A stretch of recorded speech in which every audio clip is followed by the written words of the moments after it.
Uma questão muito importante no Evangelho é a questão de juízo, de julgamento. Algumas pessoas não compreendem que quando um pregador está pregando uma falsa mensagem e você, conhecendo as Escrituras, confronta, refuta aquela mensagem, você está contribuindo para a obra de Deus. É assim que se identifica os anticristos. É assim que se identifica os que causam danos à igreja de Cristo. João, quando ele viu Judas roubando a oferta, ele deve ter visto isso constantemente. E ele fala: Judas é ladrão. Paulo, quando vê Emineu e Fileto corrompendo a fé, ele diz: Emineu e Fileto estão corrompendo a fé porque estão pregando que a ressurreição já aconteceu.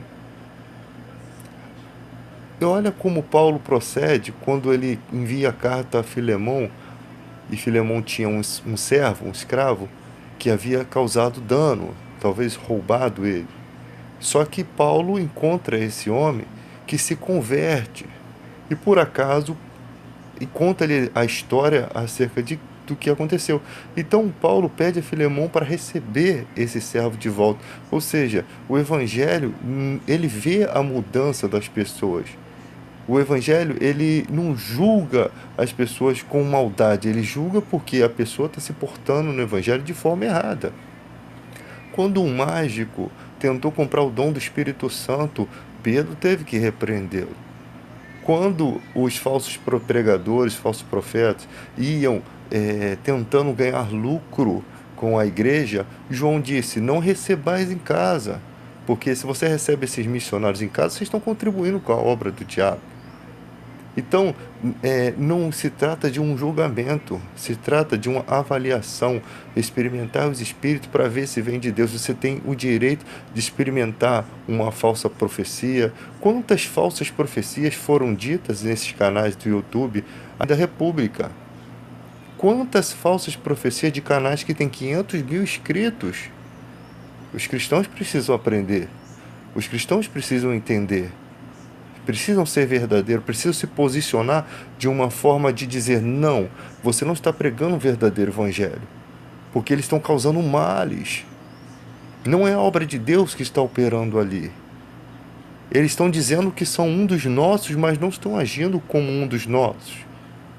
Esses são os impuros na fé que Paulo disse que nem uma refeição você deve compartilhar com eles. Então o cristão não pode ser frouxo. O cristão tem que redarguir, corrigir, repreender, porque haverá tempos em que não ouvirão as Sagradas Escrituras. Então você tem que ser corajoso.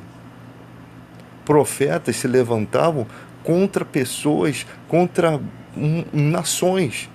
E tinham muitos falsos profetas que profetizavam paz quando havia guerra, sendo que nenhum profeta verdadeiro estaria profetizando paz quando Deus estava falando para você que vai vir guerra.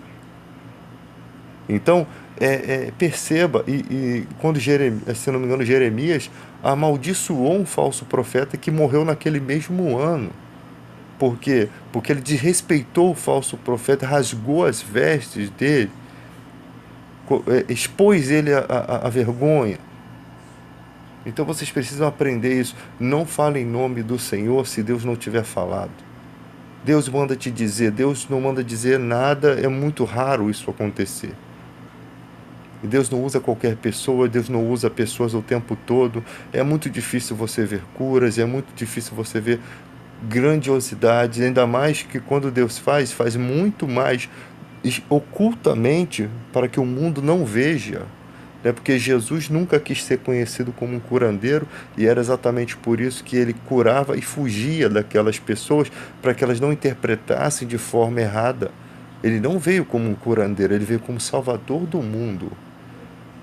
E se você acha que Jesus está pouco se lixando para que você, o que você acha da igreja?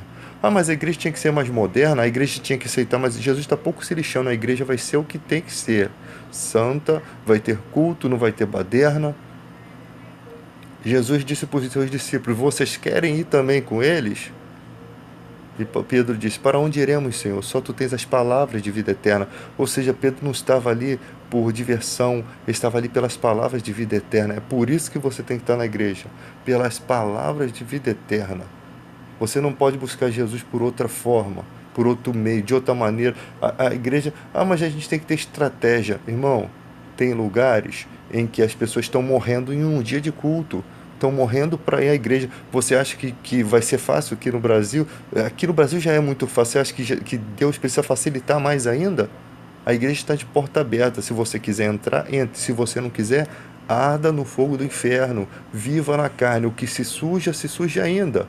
E o que se santifique ainda. O convite está dado. Vai ao casamento quem quer. Jesus nunca obrigou ninguém. Quando ele disse, vocês querem também, é como se te dissesse, igual o soldado diz, o sargento disse no quartel, vocês vieram aqui pelas suas próprias pernas. E Jesus disse, quem bota a mão no arado e olha para trás não é digno do reino dos céus. É como se Jesus estivesse falando para o soldado, vocês vieram com as próprias pernas de vocês. Eu dei o convite, vocês quiseram? Então, a regra é essa. Ele não disse que vai ser tudo bem. Não, ele quando diz a parábola do semeador, ele diz que o diabo vai perseguir você, vai perseguir a semente que está plantada no seu coração, vai fazer de tudo. E quando você tiver crescido no evangelho, ainda vai vir desejo no seu coração de riquezas, desejos pelas coisas do mundo. O maligno vai estar sempre tentando plantar uma semente e você mesmo é o seu próprio mal. É isso que a parábola do semeador diz.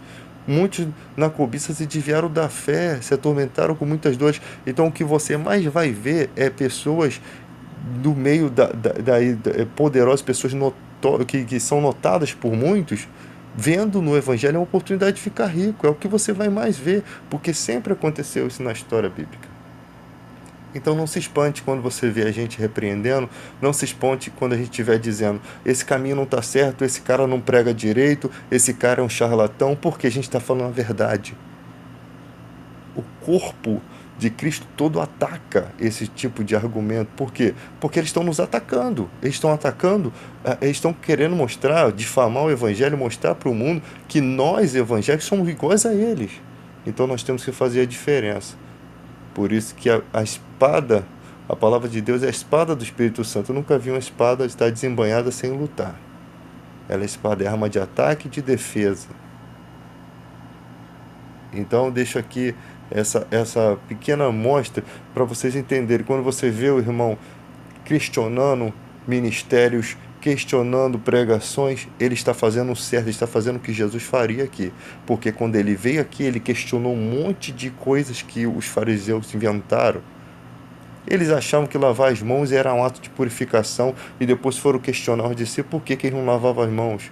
E Jesus disse que não é o que sai do homem, não é o que entra no homem que contamina, é o que sai do homem. É porque o que sai do coração, o que sai é o que sai do coração do homem. Você come o alimento, ele vai sair, não vai ter nenhum tipo de contaminação. Agora, é o que sai de dentro do coração do homem, dos frutos do pensamento do homem que contamina ele. Então, Jesus o que mais fez aqui foi questionar. E Jesus falou sobre o Corban, que era uma esperteza que havia para que os fariseus não precisassem cuidar dos seus pais, sendo que o mandamento de Deus era honrar pai e mãe. E Jesus vem só... Cara, ele vem só julgando situações. E nós somos cristãos, temos a mente de Cristo e somos embaixadores de Cristo, como se Deus, o próprio Deus, rogasse por nós. É isso que está escrito na Escritura. Fomos levantados exatamente para fazer frente nisso aí.